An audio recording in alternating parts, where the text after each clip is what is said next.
Hi, this is Jason with an episode of Biblical Comics Universe, and so this is the show where I talk about Christian themes and Bible comic books, or comic books based on the Bible, or Christian comic books, or comic books covering Christian theology. And I thought this was really interesting. This is an old issue of Love Diary. Oh, Brandy, if I didn't love you so much, I'd be worried. Did you just call me Brian? Did I? Oh, I'm sorry. Summer love. And why is this? Why do I want to talk about this? Well, there was an interesting article in this story. It was called Martha Marsden Meditates, which is kind of like a Dear Abby, if you remember those things. And the idea of this is like a letter of encouragement to the young people about different things that they might be facing. And so this is about a mother who finds out, like, congratulations, we are heartbroken, don't know what to do. He isn't of our religious faith.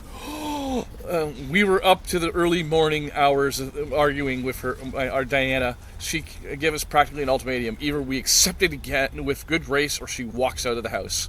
What will we do? And so this basically talks about the idea of mixed marriages amongst religions. Now, in the 60s, probably the odds are that the only real religions that they would be talking about are either Judaism, Protestant Christianity, Catholic Christianity, and I guess maybe different branches of Protestant Christianity, whether it be Greek Orthodox, Anglican, Methodist, Lutheran, you know what I mean? But this whole article is about that, how you basically should understand that that anything that will split a marriage by causing fundamental disagreements will continue. So that it's basically about understanding how they will affect you. If one member of the mixed marriage is a devout follower of his faith, and this does take place, there's always a fundamental guilty feeling that pervades the subconsciousness of that partner, especially if the marriage cannot be consecrated within a church or religious institution of the faith of that person. Suppose the parents in the following their faith have to take the attitude that their marriage outside the church is not a marriage. How will the rest of the family think? So it's really talking about that involving the entire family, not just your spouse, into your marriage decision, about caring about what your mom thinks, your dad thinks, on both sides of the family. And then it goes on. It says, now you could look at the possibility of changing my faith to my husband-to-be, and that sometimes can work, but sometimes doesn't. But conversion to one faith to another is not easy. Religious leaders insist that those who want to be converted study the faith and even attend sessions. This gives the religious leader the opportunity to look into the motive for the conversion. So you don't want the conversion to be, you don't want to be changing faiths just to convert to. And I think this would also apply maybe in the 60s to people who maybe were, because in the 60s it was the beginning of people who were starting to, like, faith wasn't as important to some people, right? So I think there is also that part is in the discussion, although vaguely.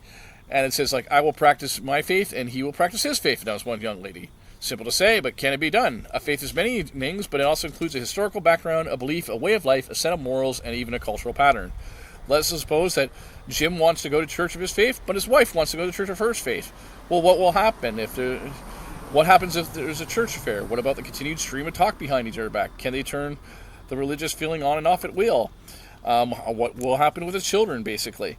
And so, to the girl who thinks of marrying a man of a different faith, be certain you know just what is ahead.